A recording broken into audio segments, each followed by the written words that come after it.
এটাকে সে শুধু প্রচারই করে না, এটা তার প্রধান একটা পরিচয় হয়ে দাঁড়ায় যে নাস্তিক। অর্থাৎ এখানে বুঝতে হবে তারা এই নাস্তিক পরিচয়টা নিয়ে কি করছে, ব্যবসা করছে, প্রচুর সুযোগ সুবিধা নিচ্ছে। এবং সুযোগ সুবিধাগুলো কোথায় কি, এটা হচ্ছে বিভিন্ন রাষ্ট্রের গোয়েন্দা সংস্থা থেকে তারা অনেক বড় ধরনের সুযোগ সুবিধা পেয়ে থাকে এবং নিয়ে থাকে। কেন?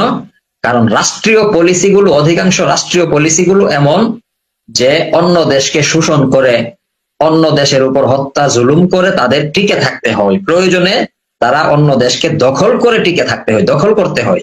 তো ওই যে অন্য দেশকে জুলুম করা, নিপীড়ন করা, শোষণ করা, প্রয়োজনে দখল করা, এইসব অপকর্ম করতে গিয়ে আমরা ব্যক্তিগতভাবে যতই ধর্মে কর্মে বিশ্বাস করি, রাষ্ট্রীয়ভাবে রাষ্ট্রীয় উচ্চতর পলিসিতে, অধিকাংশ রাষ্ট্রীয় উচ্চতর পলিসিতে ধর্ম দূরের কথা, সাধারণ নেই নীতি তারা মানে না।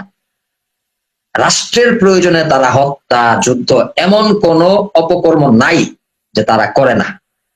আর ওই সব গোয়েন্দা সংস্থাগুলো যারা নাস্তিক পরিচয়টাকে সামনে নিয়ে কাজ করে, তাদেরকে প্রচুর পরিমাণে সুযোগ সুবিধা দিয়ে থাকে।